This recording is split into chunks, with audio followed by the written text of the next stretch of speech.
Football pod in America. Tony Dungy is here. So is Rodney Harrison, Mike Florio. I'm Liam McHugh, coming at you from my attic as I continue isolation and follow the protocol.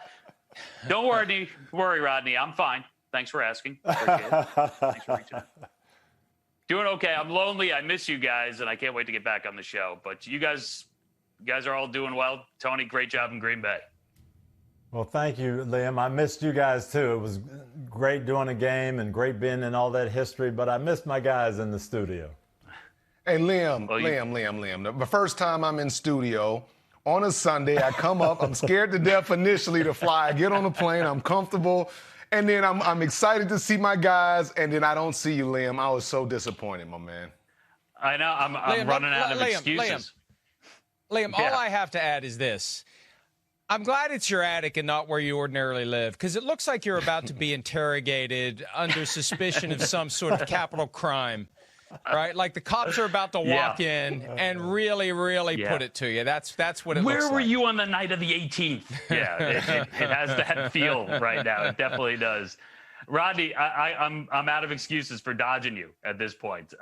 It's empty. We will connect. This will happen before the end of the regular season, I promise. And listen, let's talk about that because we're slowly approaching it, right?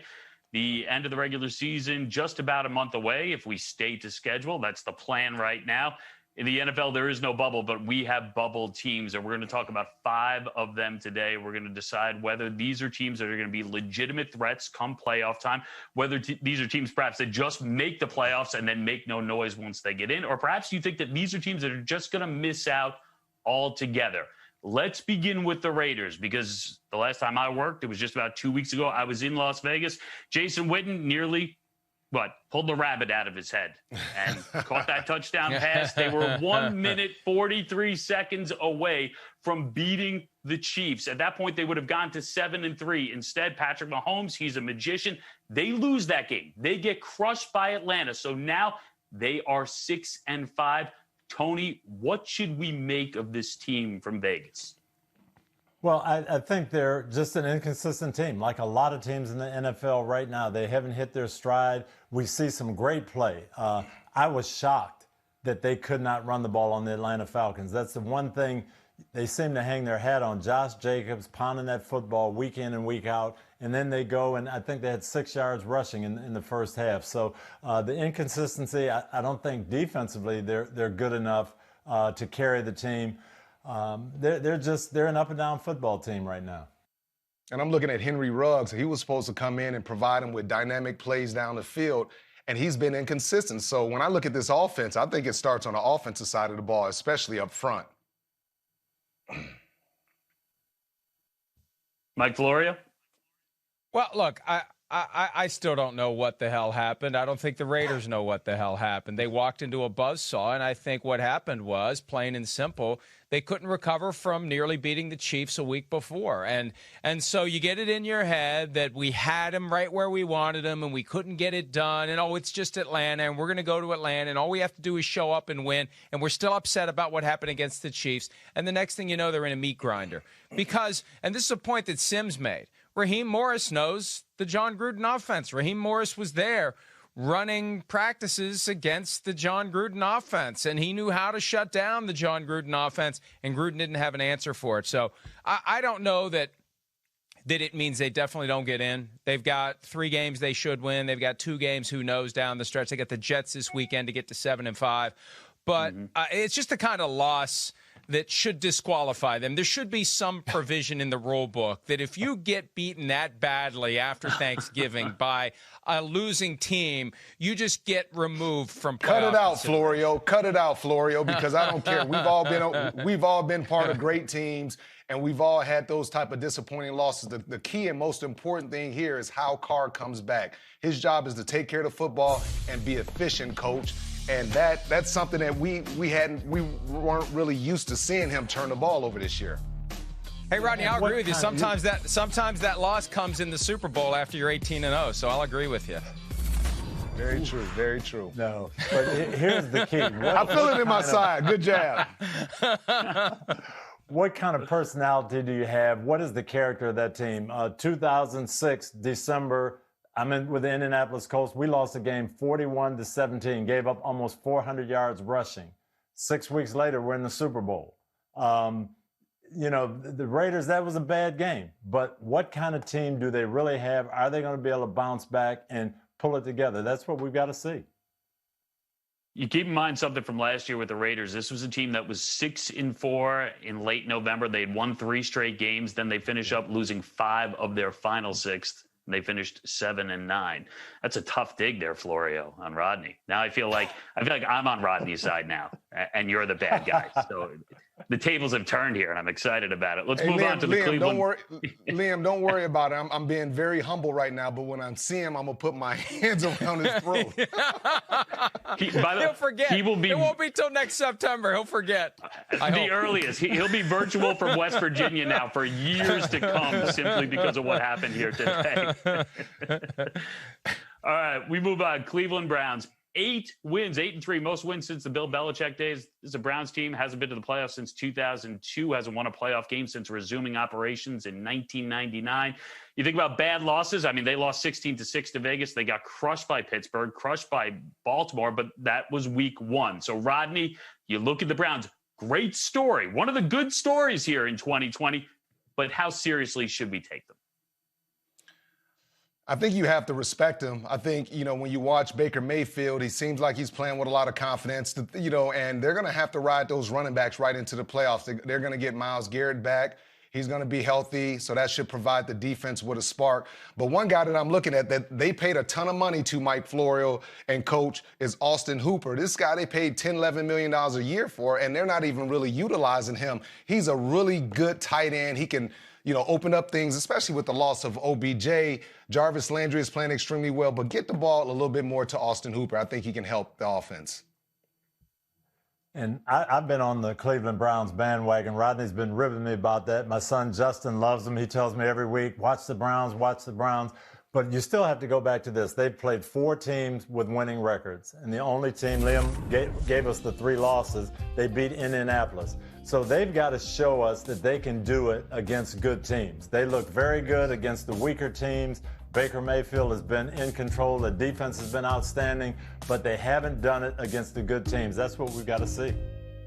It really is amazing to see how they fattened up their record against teams they should beat, other than the Colts. That was the one that was kind of questionable. Now it gets even more questionable this weekend with the Titans, followed up by the Ravens. We're going to learn a lot about the Browns. They could be 8-5 after these next 2 games. If they go somehow to 10-3, then they're for real. Because the thing is, when they get to the playoffs, there's not going to be any of these easier teams. They're all going to be very difficult teams. They have to show that they can win a game that they shouldn't win before more people will take them seriously. But you mentioned if they get to 10 wins, but you would think that they will get to 10 wins. I know that they have the Titans and they have the Ravens, and you're right. These feel like show me games, right? Show me that you can beat a team that you're not supposed to beat. But then it's at the Giants and at the Jets, back-to-back weeks. Now they finish up with the Steelers, and that's a game that should matter for Pittsburgh, so it's a tough one. But it's Giants and Jets. The 10 wins are sitting there. You guys believe they're getting in? Oh, I think they're going to get in. But the question is, are you a playoff-worthy team? And what are you going to do when you get there? That's the question. And another question is what – I'm sorry, Mike Florio. I was going to say the last question is Baker Mayfield. It's Baker Mayfield. We know they can run the football. We know they can make some plays on defense when they're healthy. But the bottom line is you look at Sunday, Baker Mayfield missed a lot of easy passes that he should have completed. So he's still kind of up and down trying to get that confidence and play well consistently. 10-6 in 2007 did not get them in. This year there's an extra playoff spot for the first time. So they get the 7th seed. And if they have to go to Kansas City or Pittsburgh in that wild card round, they're not ready. They haven't shown us enough to get us to say they'd be ready to be competitive in a game like that. Yeah, I mean, really, that's the problem. If you are the last team in, you're in a bad spot in that AFC. You're in a bad spot in either way, but especially in the AFC. And that brings us to the Colts right now because they are 7-4. They are the final team right now as we speak in the AFC playoff picture, which if things continue to trend in the direction that they're trending right now would mean that they would open up on the road in the postseason in Kansas City against the Super Bowl champion Chiefs. So the Colts is the team that just lost big to Tennessee, but they'd beaten Tennessee. They beat Green Bay. They give up a lot of points the last couple of weeks, Mike Florio. What's your read right now on the Colts? I think the loss on Sunday to the Titans is particularly troubling because, as Ryan Tannehill told me after the game, the Colts don't do a lot of exotic things on defense. They're just a physical team, and they got out physical. Now, they didn't have DeForest Buckner. He was on the COVID-19 reserve list, so they need him back. But their formula is very simple. Go out and be physical and overpower your opponent. And they should be able to pick up some wins. We already talked Raiders. They play the Raiders in a couple of weeks. So maybe the winner of that game gets in and the loser doesn't. But they've got 2 games against the Texans, who have played better. They have the Steelers still on the horizon. And then they finish the season with a chance at revenge against the Jaguars, who gave them their first loss of the season. So they just have to get back to their physical style. They have to forget about this Titans game quickly, because they're dancing on the line of potentially being on the outside looking in. Yeah, and they got and first again, and foremost, I think. Go ahead, Coach. I go back, to my experience there too. We played some bad defensive games when we didn't have Bob Sanders, and you say, well, one person shouldn't make that much difference. DeForest Buckner makes a big difference in that defense. They were missing a couple of other starters in the front 7, but when they get him back, I don't worry about their defense. And they have shown the ability. They've beaten some good teams. To me, it all falls on Phillip Rivers. Is he going to play good football? Is he going to make those big throws? Is he going to not turn the ball over? They can beat a Green Bay. They've showed us they can do that if he plays well. Coach, I agree with you totally. As far as their defense, I don't have too many concerns when they're healthy. They were missing 3 key starters on that defense. Offensively, that's where I have some concern. You mentioned Phillip Rivers.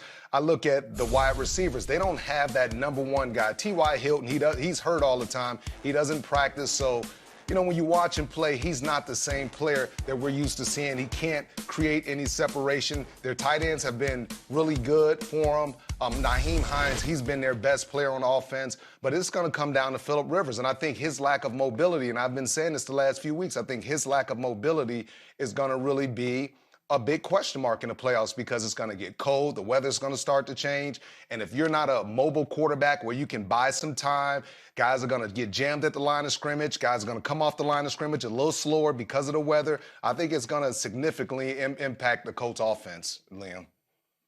Yeah, they're a fascinating team. Mike mentioned it. This is a team that started off the season with a 27-20 loss to the Jacksonville Jaguars. They're 7-4. You got to figure Frank Reich going to be in the mix. Strong consideration for Coach of the Year. You go back to the Browns and you compare them to the Colts. And Tony, I'll start with you. You'd rather play the Browns, I would assume, first round of the playoffs than the Colts. The Colts just seem like a dangerous team because there is potential on defense. Well, both of those teams have good defense, and they've got difference makers on defense. The Cleveland Browns have a great running attack. And, if you cannot stop the run, you don't want to see them in a cold weather game late in the year. Sure. Yeah. So it just, I don't know, you almost have to pick your poison. Colts have some weaponry on offense. I think the Colts are a better, more well-rounded team, but I wouldn't want to play the Browns in a cold weather game in January. Yeah, Coach, it just comes down to matchups, and that's what it comes down to. Which team do you match up better with? Obviously Phillip Rivers and his experience and things like that, but I just went through some of their weaknesses on offense. It'd be good to get Jonathan Taylor back, because the last couple of weeks he's provided them with some solid running. One of the things I learned from Rodney a long time ago, and I have learned plenty from sitting next to Rodney on Sundays, even when he isn't trying to beat me up, but it all changes in the playoffs. Everything gets more intense. Everything is faster. Everything is higher stakes, and it helps to have guys in the locker room who have experience, so they can make sure that the players who don't have the experience understand what's coming. The Colts have the experience. Yeah. That would be a reason that I'd be leery about the Colts. They got DeForest Buckner, who was in the Super Bowl last year. Phillip Rivers has been in the postseason. They got guys who've been on that team for years that have been in the postseason from time to time. The Browns, other than Jarvis Landry, right now, they got some guy like an Andrew Sendejo, who was with Kevin Stefanski in Minnesota, and he's been there and done that. But you've got more guys in Indy who have that playoff experience. So that's another reason I would not want to play the Colts. Move over to the NFC, and you talk about a team that, from the quarterback and the coaching standpoint, certainly lacks that playoff experience. It's the Cardinals, now 6-5. One of the most entertaining teams in the league, certainly one of the most dramatic teams in the league, but also one of the most perplexing teams in the league. Back-to-back losses. They're coming off of Seattle, but New England lose to both those teams. They have those early back-to-back losses against Detroit and Carolina. 6-5. Right now, the last team in that NFC playoff picture. Tony, I'll start with you. I mean, they're a tough team to get a real good read on. What do you think the plain and simple truth is about this team right now? Well, they're a dangerous team, but you look at, as you say, who they've lost to. Okay, losing to New England, losing to Carolina, losing to Detroit. That shows you that this is not a team that's there. They can play. They can get that Hail Mary, that big play to win a game. They can play great, and Kyler Murray can be outstanding, but they can come back and play a stinker game against a bad team. So I think there's still a little bit of a roller coaster. Dangerous team, but not consistent enough to really be a threat in the playoffs, I don't think. But also, Coach, it seems like offensively, Kyler Murray has to be able to run and have success running the ball in order for the offense to have success. The last couple of weeks, Seattle and the Patriots did a great job of sort of corralling him. And, he's got to deal with some issues, too, because, he's kind of up and down in his personality. You see him walk off to the sideline and have, some riffs with his teammates. They just need to continue to try to just play football, get some shots down the field, be a lot more efficient on third down, and I think they'll have a chance. But defensively, I'm still concerned. I think Isaiah Simmons, they're doing a good job with him, trying to figure out where they want to put him. They put him at defensive end. They put him at linebacker. He was playing some strong safety when he hit Cam Newton inbounds. So I like Arizona, but I think Kyler Murray, he just carries so much pressure, and he has to release some of that pressure. It can't be all on him. I can't help but wonder whether the Hail Mary play to beat the Bills stuck with this team more than it should in a bad way. Because at the end of the day, they didn't win any trophies for winning that game. But there was an exuberance. There was a euphoria from that team that maybe made them forget, hey, we got a quick week here and we got to play the Seahawks. And then we got the Patriots after that. And it feels like the Seahawks cracked the code on how to shut down Kyler Murray as a runner. Oh, he got injured along the way with the shoulder problem. And then the Patriots, after not being able to contain Deshaun Watson, were able to contain Kyler Murray. And, yeah, they're now in danger of not making it. And they have a game against the 49ers still to come. And the 49ers coming up on the outside. I am concerned that the Cardinals are going to end up losing that 7th spot to a team like the 49ers in Minnesota because, yeah, they don't have that experience being in a spot like this. And they feel like the walls are closing in. And that magic was all used up in the Hail Mary play against the Bills. And I just feel like they're having a hard time getting it back. But also, Florida, when you're a good team and you win games like that, you better expect other teams to come ready to play. And I think that's what you see. People respect the Arizona Cardinals. Before, they were one of those teams where you just mark off, yep, this is a win, this is a win. And now you have to deal with Kyler Murray. Now you have to deal with some of the different personalities on that defense and on that offense. So these guys are going to be competitive. They're not just going to walk away and lay down. But it's going to come down to Kyler Murray and how he kind of handles himself in these pressure moments, Liam. Yeah, and Rodney, all the teams they're facing down the stretch here, they're all going to come ready to play. 6-5 right now, this team. They have the Rams. They're at the Giants, who are trying to get in the NFC East. The Eagles, who as bad as they look, are still right in the mix to win the NFC East. And then the 49ers. And then at the Rams is the way they finish that up. And it's the way we'll finish things up here because the Rams are 7-4. They're second in that NFC West. Got a couple good wins. They beat the Seahawks. They beat the Bucs. I don't know if you can call any of their losses terrible, right? At Buffalo, at the 49ers, at Miami, this past weekend to the 49ers. When you look at this team right now, it comes down to trust. And I know that they can play defense, but can you trust this Rams team as a whole? To go far in the playoffs, I don't, because right now I don't trust Jared Goff. I think Jared Goff and Sean McVay, and Sean said it on his post-game conference, he was very frustrated with Jared Goff and just turning the ball over. If they can just focus on running the football, the play-action pass, the boots, and things like that, and get rid of those turnovers, they'll have a chance. But anytime adversity hits, it seems like Jared Goff, he gets nervous and he falls back into being turnover-prone. So, no, I don't trust him at this point in time, Coach. Well, Rodney, what you don't trust is their quarterback. Jared Goff comes out at Tampa, and you say, my goodness, he destroyed the Buccaneers. And you say, hey, this might be the best team in football. They've got a great defense. They can run the ball. They've got all this weaponry. And if Goff plays like that, they're going to be lights out. And then the next 2 weeks, he's turning the ball over and not hitting open receivers. And it's almost like Sean McVay has to hide him and play around him. So which quarterback is going to show up? If the Jared Goff at Tampa shows up, they can beat anybody. There was a very interesting moment earlier this week when Sean McVay did a press conference after game day, and he was asked whether he considered benching Goff in any of the 2 losses that they've had recently, either in Miami or on Sunday against the 49ers. And, Coach Peyton Manning, I'm sure at some point had a rough game. If somebody would have asked you, did you consider benching Peyton Manning, you would have started laughing just like you did now. No, you're not benching Peyton Manning. Yeah. And Sean McVay launches into this 3-minute answer explaining in detail why. And it's like, wait a minute, if this guy's your franchise quarterback, there's no answer longer than he's a franchise quarterback. So that really made me think Sean McVay's wondering what's up with Jared Goff.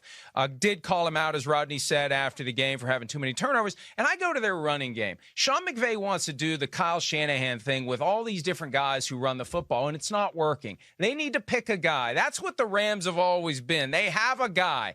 Develop a guy and have a backup to that guy and a backup to that guy. But this revolving door thing just isn't working. They never develop an identity on offense. And if your identity is Jared Goff, it's not going to carry you to where you want to go.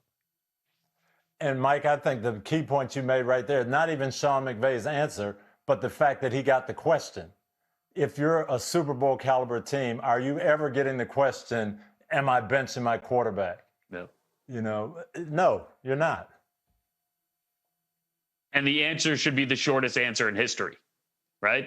It Yeah, should just be. that's a You should ridiculous almost just be question. you should be giving the reporter a look like, why would you ask me that? There's no way. But listen, it's a matter of trust, and right now I don't think Jared Goff has that trust. We are in the first week in December, guys. Final day of the NFL season is January the 3rd. We're going to see how many of these teams get in, what they can do in the playoffs. But guys, as we finish up, it is Wednesday that we are recording this podcast. It's a football Wednesday, which means there are traditions. It means you start with football, guys, and then you know what comes after football, right? It's the tree lighting. Tradition. Liam, I have an important question. Is that a ceramic tree? Oh, yeah. You know it. Yeah. My mother used to make those. She had an assembly line in the basement. You may need to turn that upside down and see if her initials are on it, because I'm telling you, she made hundreds of those things. So anyway, it's a nice memory. Do it, Liam. No, I'm serious. She did.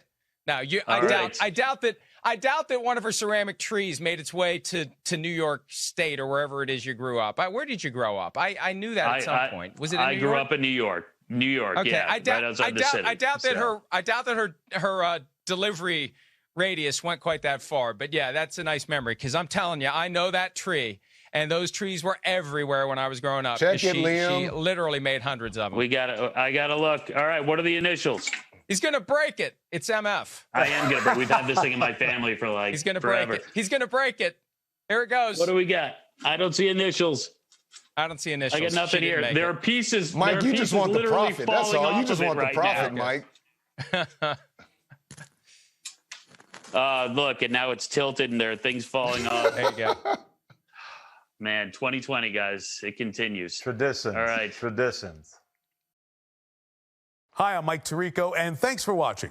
Make sure to hit subscribe for the latest news and highlights from NBC Sports.